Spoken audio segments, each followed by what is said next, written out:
Hi, I'm Sarah Forster from The National, and this is A Closer Look. This week we are talking about, of course, the earthquake that happened on Monday morning on the Turkish-Syrian border that is devastating the lives of millions of people in the region. We have a team on the ground, and Nada Atala is there for us to tell us a little bit more about what's going on. We're here in Gaziantep. We were actually woken up by tremors last night.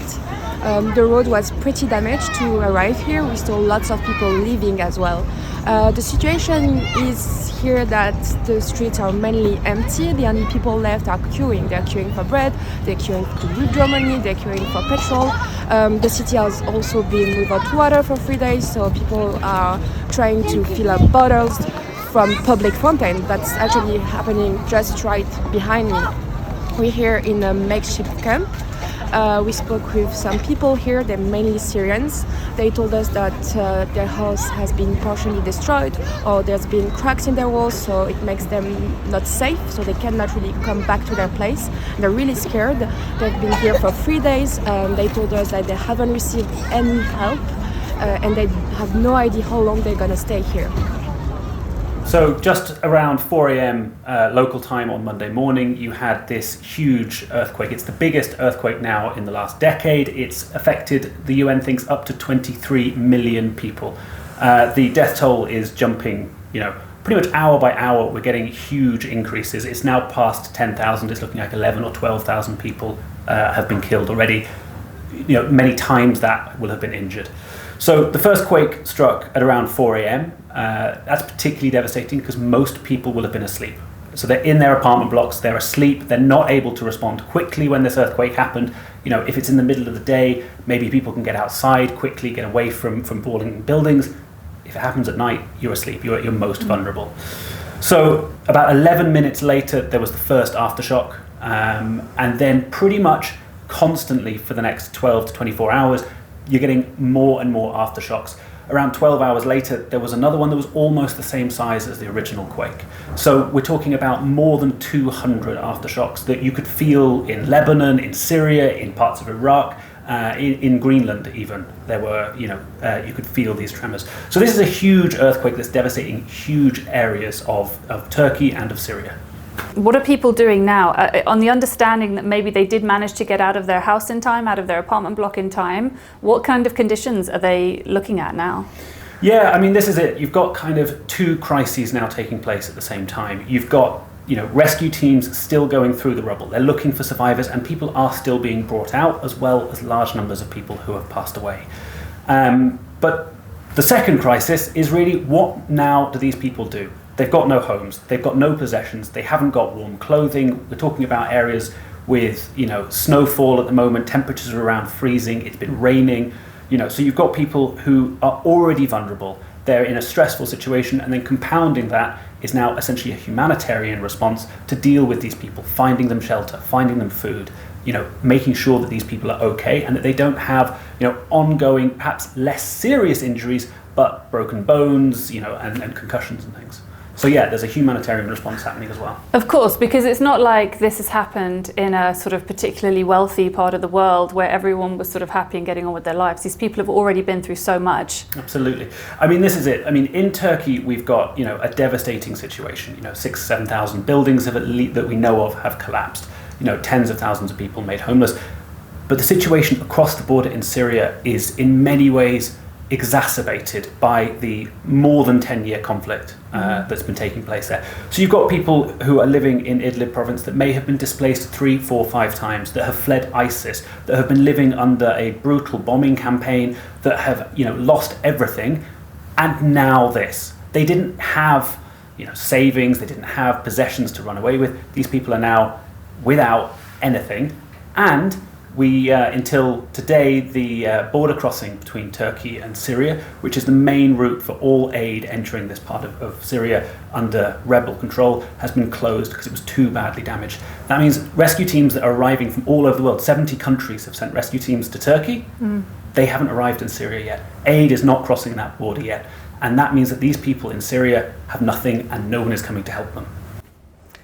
So we'll talk a little bit in a minute about how people watching this can help if they'd like to, but what are countries and governments around the world doing in response to this? Yeah, I mean, the most kind of fast response has been rescue teams. These are professionals that have worked all over the world, who are flying in with sniffer dogs, with heavy machinery, to start going through that rubble.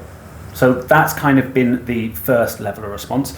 The second has been about making sure that we have water, bottled water, that you have cooking gas, that you have food to give people, bread, rice, lentils, things like that, that they can provide in bulk to large numbers of people who have nothing. So we're starting to see some of that aid arriving, certainly in Turkey. The UN is really concerned about the situation in Syria because it's much more difficult to access. So obviously one of the conversations that's happening is, can we open new aid corridors into Syria? There's been a lot of debate over the last few years at the UN about how aid accesses Syria. And the regime has said in Damascus, if you want to come and bring aid, it all has to be coordinated through Damascus. But of course, they're in the middle of a 10-year conflict. The government in Damascus do not talk with the rebels and the extremist groups that hold Idlib.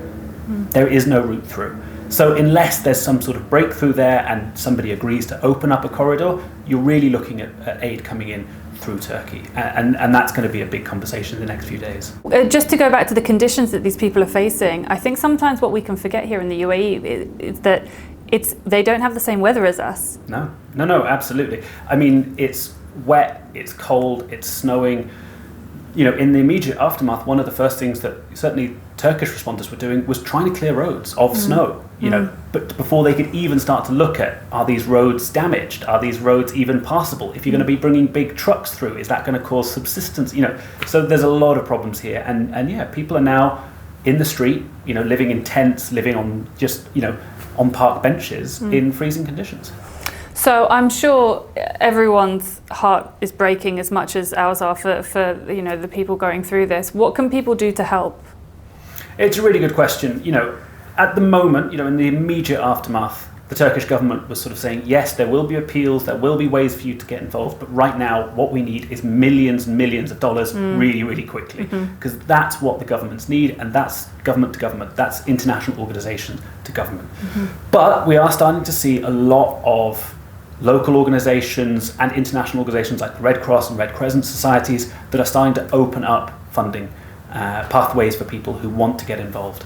What I would say is that, on social media, etc., there's a lot of people posting, bank account details saying, I'm helping, please send money. The advice is don't go down that route. You don't know who these people are. There's always going to be scammers and people trying to play off the generosity. The best thing to do for those who want to help is to find a registered NGO, a registered charity, and if you don't know any, turn to the Red Cross, the Red Crescent societies. Those guys do amazing work on the ground. They make sure aid gets to where it needs to go. We've been writing about that quite a lot, ways that you can in the UAE get involved. So check out thenationalnews.com and follow, registered charities. It's the best way.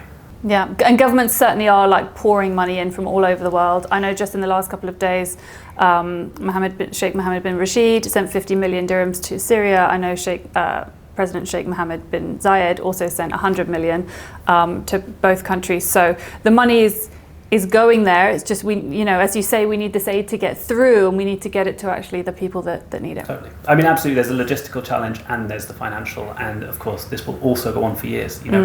Just the devastation to infrastructure. You're talking years and years before this is fixed. Yeah, and of course, this is a developing story, and new updates are going to be coming out all the time. So do make sure you keep up to date with thenationalnews.com. James, thank you so much for coming in. Thank you.